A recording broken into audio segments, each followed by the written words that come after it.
Bismillahirrahmanirrahim. Assalamualaikum warahmatullahi wabarakatuh. Apa khabar semua anak-anak murid Ustazah? Ustazah doakan semua anak-anak murid Ustazah berada dalam keadaan sihat walafiat. Duduk di rumah, jangan ke mana-mana. Stay safe at home. Jaga kebersihan diri kita. InsyaAllah, pada hari ini Ustazah akan sama-sama berkongsi dengan semua anak murid Ustazah tajuk pembelajaran pendidikan Islam kita pada hari ini, iaitu tajuk nifak bidang akidah. Tajuk nifak bidang akidah. Pertama ialah tentang pengertian. Pengertian. Yang pertama ialah tentang pengertian. Yang kedua tentang dalil, hukum dan juga apa jenis nifak. Jom kita sama-sama mulakan. Baik, apakah pengertian nifak?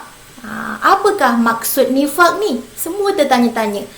Nifak ni apa ni Ustazah? Baik, nifak bermaksud menzahirkan keimanan dan menyembunyikan kekufuran. Sama-sama ikut Ustazah. Nifak bermaksud menzahirkan keimanan dan menyembunyikan kekufuran. Apa maksudnya di sini? Maksudnya di sini orang yang munafik tu, nifak ialah nifak ini ialah perbuatannya. Dan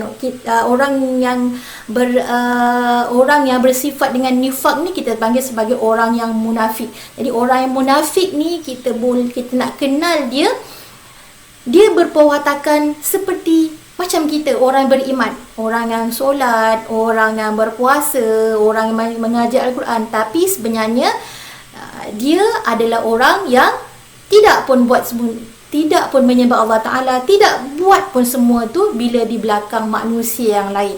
Baik, Ustazah nak bagi satu contoh. Di zaman Rasulullah ada seorang manusia yang bernama Abdullah bin Ubay. Siapa dia Abdullah bin Ubay ni? Abdullah bin Ubay ni adalah ketua orang munafik. Sebenarnya orang munafik ni dah ada pada zaman Rasulullah, iaitu Abdullah bin Ubay. Baik, Abdullah bin Ubay ni dia tidak seperti orang-orang musyrikin yang lain yang menentang agama Islam. Dia memperlihatkan dirinya seolah-olah tidak menentang dakwah Rasulullah. Dia buat apa yang dia buat?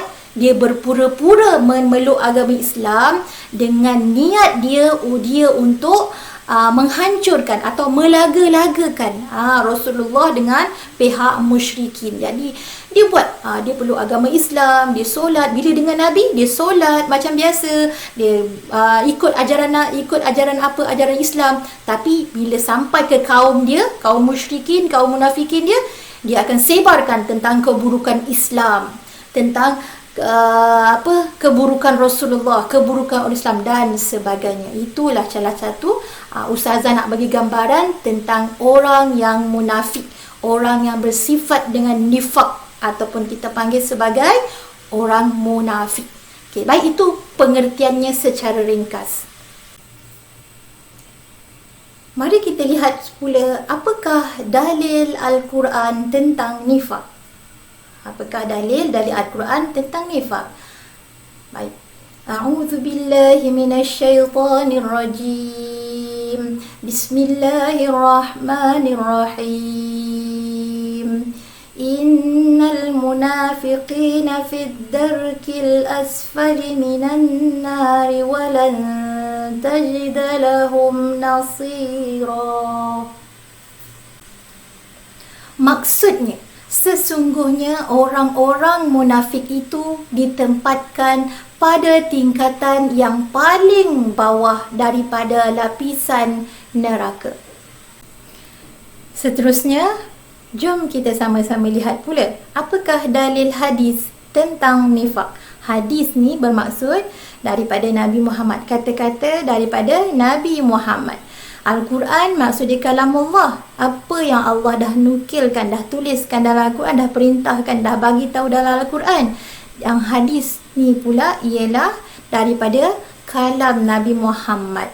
Jom kita sama-sama tengok dan baca ikut ustazah. An Abi Hurairah anin Nabi sallallahu alaihi wasallam qala ayatul munafiq thalathun idza haddatha kadzaba wa idza wa'ada akhlafa wa idza tumina khana. Rawahul Bukhari.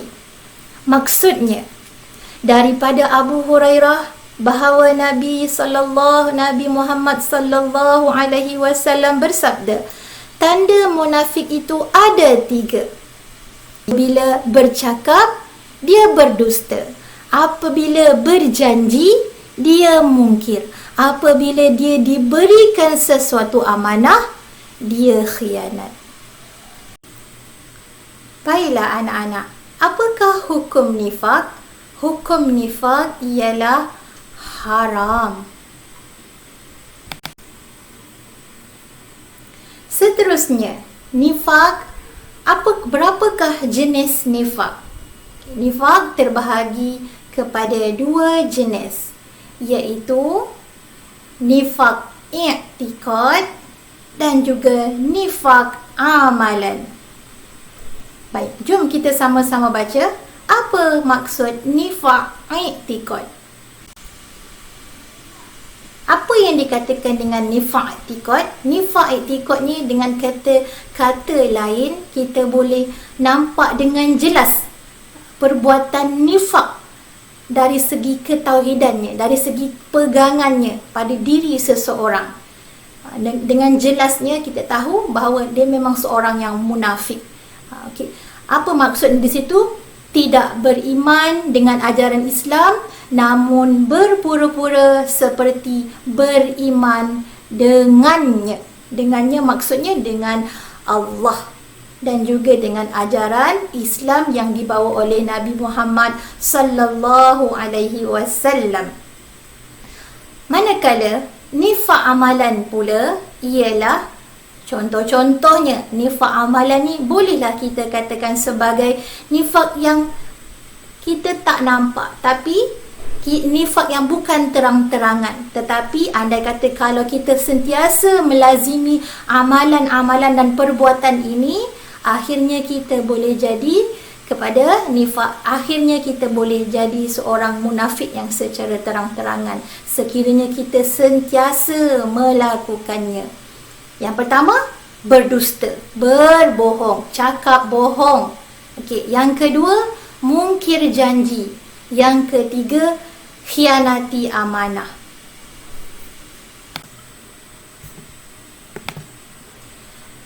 Apakah faktor yang mendorong manusia kepada nifak? Atau maksud lainnya, apakah punca-punca yang boleh menjadikan seseorang itu orang yang munafik?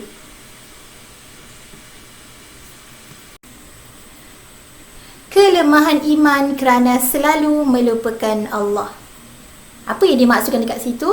Ialah kita jadi orang yang lemah iman kerana kita sering lupa, lalai dengan perintah Allah Ta'ala. Contohnya, kita tak solat, kita kurangnya berzikir dan membaca Al-Quran. Bila kita tak solat, kita tak jumpa Allah Ta'ala dalam solat kita. Kita tak ingat Allah. Baca Al-Quran dan juga dengan zikir. Yang kedua, tidak jujur dan mudah melakukan khianat. Apa maksudnya di situ? Kita tidak amanah. Bila kita tidak amanah, senang kita nak buat perkara-perkara yang tak baik. Contoh dia, kita diberikan satu amanah. Contoh dia, mak kita bagi kita duit. Duit tu kita kena beri pada cikgu kelas untuk bayar duit yuran atau duit buku. Tapi apa yang kita buat dengan duit tu, kita tak bagi kepada cikgu kita. Tapi kita gunakan duit tu untuk beli barang mainan atau belanja kawan-kawan yang lain. kurang bersyukur dengan nikmat yang dikurniakan Allah. Apa maksudnya di situ? Kita menjadi orang yang tidak bersyukur dengan segala nikmat yang Allah kurniakan. Allah dah bagi kita nikmat udara, nikmat rezeki, nikmat kesihatan yang baik, nikmat ada tempat tinggal, nikmat ada ibu dan ayah, nikmat ada kawan-kawan yang baik, ada kawan-kawan yang ramai, tapi kita sentiasa merungut, sentiasa merasa tak puas hati dengan apa yang Allah telah kurniakan. Dan yang terakhir ialah haloba dengan keduniaan sehingga melakukan kezaliman. Apa maksudnya di situ? Kita terlalu tamak dengan apa yang kita ada. Ada barang yang mahal. Kita dah ada jam tangan yang mahal. Kita ada beg yang mahal. Yang lebih daripada kawan-kawan yang lain. Tetapi kita masih lagi berbuat kejahatan. Apa contoh kejahatan tu? Contohnya kita sombong dengan kawan kita bandingkan, kita rendah-rendahkan kawan kita dan macam-macam perkara yang tak baik yang seolah-olah kita melakukan kezaliman kepada orang yang lain sehingga orang lain rasa sakit hati, rasa terasa hati dan sebagainya. Perkara ini kita kena hati-hati sebab kalau sekiranya sentiasa kita lakukan, ianya perlahan-lahan boleh menjadikan kita akhirnya menjadi orang yang munafik. Baik, seterusnya, mari kita lihat pula apakah perkara yang menyebabkan nifak.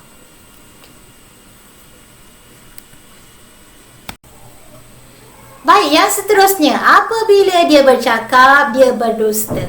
Apabila dia berjanji, dia mungkiri. Apabila diberikan sesuatu amanah, dia khianati. Apa maksudnya di sini? Apabila dia bercakap, dia berbohong. Dia tak bercakap benda yang benar. Dia sembunyikan benda yang sepatutnya dia kena cakap benar.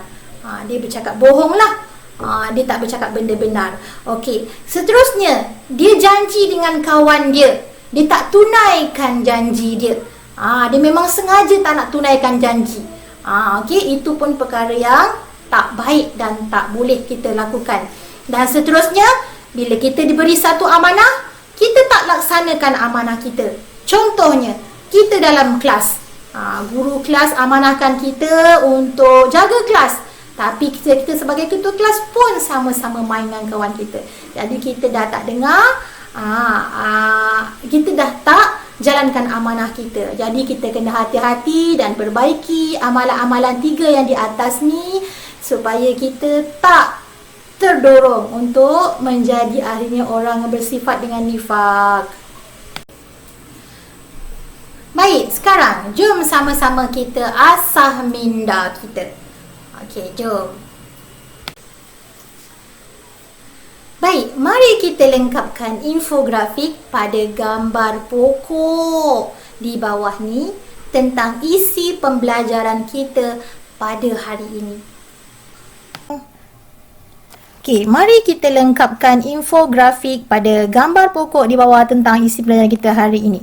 Okey, yang pertama tentang pengertian. Okey, tuliskan apa pengertiannya. Okey. Yang kedua, tentang apa?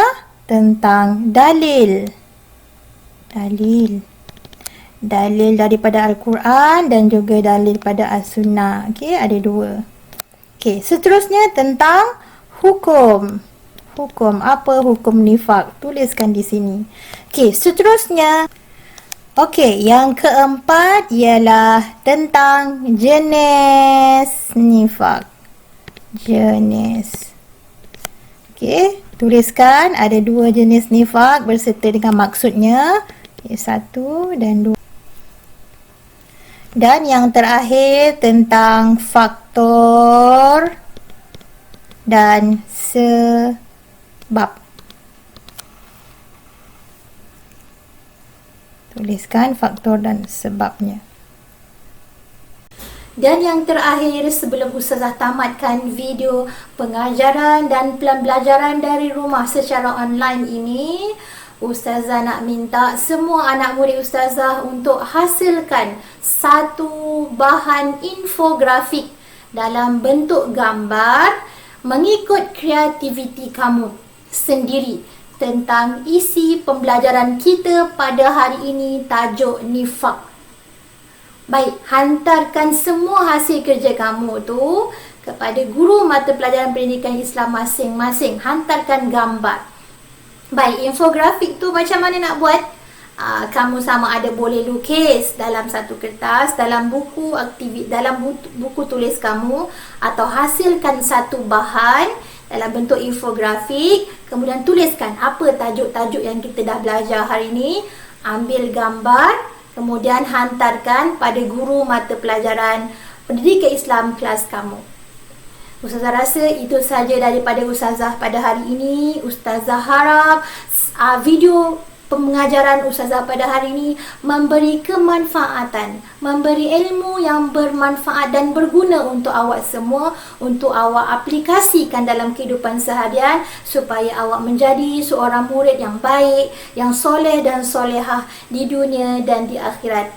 Assalamualaikum dari Ustazah, dan pesanan Ustazah untuk semua anak murid, jaga diri kamu, jangan ke mana-mana, duduk di rumah, jaga kebersihan diri kamu. Jumpa lagi di video akan datang. Assalamualaikum warahmatullahi wabarakatuh.